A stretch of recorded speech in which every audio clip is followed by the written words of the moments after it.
ধরে বলছি, ঢাকা বিশ্ববিদ্যালয় শিক্ষক সমিতি গত 15 বছরে কি ভূমিকা পালন করেছে এটা বলুন। তাদেরকে বিচার হওয়া উচিত না? আমি কিন্তু তাদের কাকে চাকরি দেবে কাকে চাকরি দেবে না তা নয়, তারা যে সমস্ত নির্লজ্জ প্রেস রিলিজ দিয়েছে, অর্থাৎ ছাত্র আন্দোলনের বিপক্ষে গিয়ে তারা দাঁড়িয়েছে অফিসিয়ালি, তারা কিন্তু এখনো বহাল তবিয়তে আছে। আমাদের আপনারা যে দাবি করেছেন প্রত্যেকটা অপরাধীর বিচার হওয়া উচিত। সার্বভৌমত্ব আছে কিনা তার প্রধান মাপকাঠি হচ্ছে সেখানে ন্যায় বিচার আছে কিনা। আপনি যদি ন্যায় বিচার জনগণের জন্য নিশ্চিত করতে না পারেন, আপনার ক্ষমতায় বসারও অধিকার নাই, আপনি বসতেও পারবেন না। এখন আমি তো সাময়িকভাবে জনগণ আমাদের বিশ্বাস করে যে আমানত দিয়েছে, আমি অন্তর্বর্তীকালীন সরকারের কথাই বলছি, সেই আমানত যদি আপনি বিচার করতে না পারেন, অন্তত বিচারের উদ্যোগ নিতে না পারেন, তাহলে কিন্তু আপনি আমানত খেয়ানত করলেন। প্রথম কর্তব্য হচ্ছে বিচার, দ্বিতীয় কর্তব্য হচ্ছে আমি বলবো, এটা আমেরিকানদের কথা বলি, আমেরিকানদের যে সমালোচনা করা দরকার সেটা করলাম, কিন্তু 1945 সনের যুদ্ধ শেষ হবার পর আমেরিকানরা পৃথিবীর সামনে 4টি আদর্শ তুলে ধরেছিলেন। কি সেগুলো কি ছিল?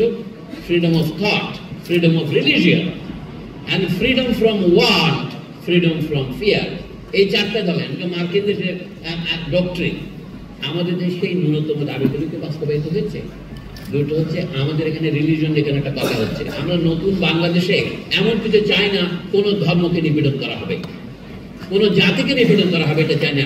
আগের কথা বলা হতো আওয়ামী সরকার বাংলাদেশের মুক্তিযুদ্ধের সাথে বেইমানি করেছে, তার প্রমাণ হচ্ছে লিখছে বাংলাদেশের নাগরিকগণ বাঙালি বলে পরিচিত হবে।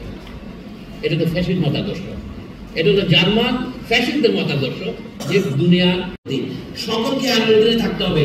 প্রধান উপদেষ্টা আইনের অধীন, সভাপতি মানে প্রেসিডেন্ট আইনের অধীন, সকলেই আইনের অধীন, বিধাতা আমরা সকলে বিধানের অধীন, এই অর্থে ব্যবহার করি। কিন্তু এই কথাটাকে অনেকে ভুল ব্যাখ্যা করেছেন যে আমরা নাগরিক হতে চাই, তাহলে আমাদের করলে লোকেরা কি করবে? নাগরিক আমাদের উচিত দেশের সমস্ত সদস্য তার নাগরিক অধিকার, মৌলিক অধিকার ভোগ করবে। কিন্তু আমরা এটিকে ক্রমশ যখন মানবাধিকারে পরিণত করেছি, আসলে আমরা মানুষকে ছোট করে ফেলেছি। যেমন তারা এটা দিয়ে আমি শেষ করছি, 1952 সালে আন্দোলন হয়েছিল কি জন্য?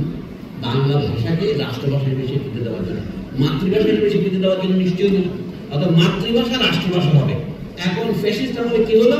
আন্তর্জাতিক মাতৃভাষা দিবস করলো, শহীদ দিবসকে তার নিচে ঢুকিয়ে দিল, যেন মনে হলো বাংলা ভাষাকে উন্নত করা হয়েছে।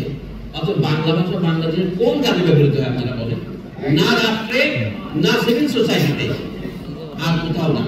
আমাদের সবকিছু যদি আপনারা বাংলা নিউজ ব্যানার করেছেন, দেখেন ইন্দোনেশিয়ার ভাষা, মালয়েশিয়ার ভাষা, ফিলিপিন্সের ভাষা এবং থাইল্যান্ডের ভাষা, দেশের ভাষা সাথে বাংলাকে দিয়েছেন। এটা একটা অত্যন্ত উল্লেখযোগ্য কাজ।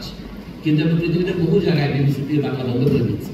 তো বাংলাও একটা এখন বিলুপ্ত প্রায় ভাষা, মানে আন্তর্জাতিক মর্যাদার দিক থেকে। কিন্তু আপনার দেশে যদি আপনার দেশের লেখাপড়ার জন্য বাংলা ব্যবহার না করেন, আপনি তো বাংলার বিরুদ্ধে ষড়যন্ত্র করছেন। অনেকে বলে আপনি ইংরেজি বিরোধিতা করেন, না মোটেও নয়।